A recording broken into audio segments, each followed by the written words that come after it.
At kumustahin naman natin ngayon ang sitwasyon sa Maguindanao. Naroon pa rin si June Veneracion. June, anong latest dyan sa Maguindanao? Ivan, kung kanina umaga ang problema dito yung entrada nitong Dato Pindililang Piang Elementary School. Ngayon naman ay mahabang pila sa mga presinto. Sa mga oras na ito ay dagsa kasi ang mga botante dito at meron pang mga senior citizen na nasa loob na bumoboto.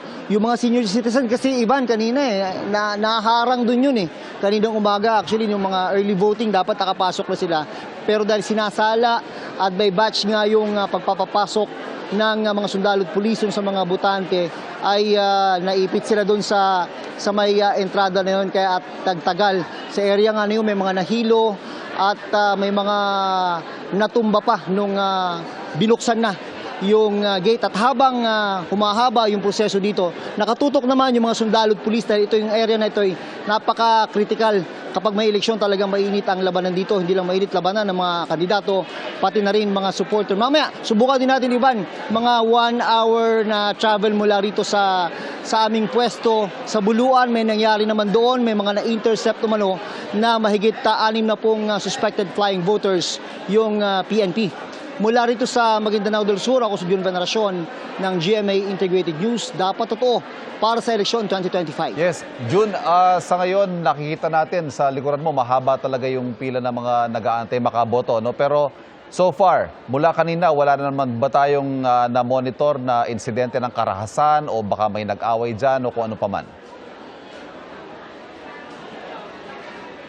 Yan naman din ang maganda, Ivan, sa totoo lang, kaya talaga naghihigpit sila, yung mga security forces natin, dahil nga doon sa mga insidente ng karahasan na laging nangyayari dito sa voting center na ito, kaya sila naghigpit. Yung nga lang sa paghigpit na yun, meron din naging hindi kagandahang epekto, at dahil nga doon sa paghigpit ay naipit at naharang yung pagpasok ng mga botante kaninang umaga, at lalong-lalo na talaga namang kaawa-awa yung mga kababayan nating senior citizen at mga buntis na gusto sanang pumasok kanina ng maaga para maagang makaboto. Ivan.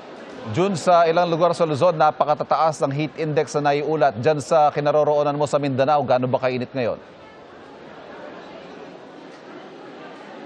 Mainit dito, Ivan. Hindi lang mainit yung labanan ng mga kandidato, kundi dito ay 32 degrees Celsius. At tingnan mo naman, ibabaw namin, yung bubong na yan, napakainit. At lalong-lalo na dun sa loob ng mga presinto habang bumoboto yung mga botante ngayon. Pero tiis lang dahil yung mga tao talaga dito gustong maiboto at gustong maipanalo yung gusto nilang mga kandidato. Pero sana nga lang, yung sa kagustuhan na yon ay huwag mauwi sa karahasan, Ivan.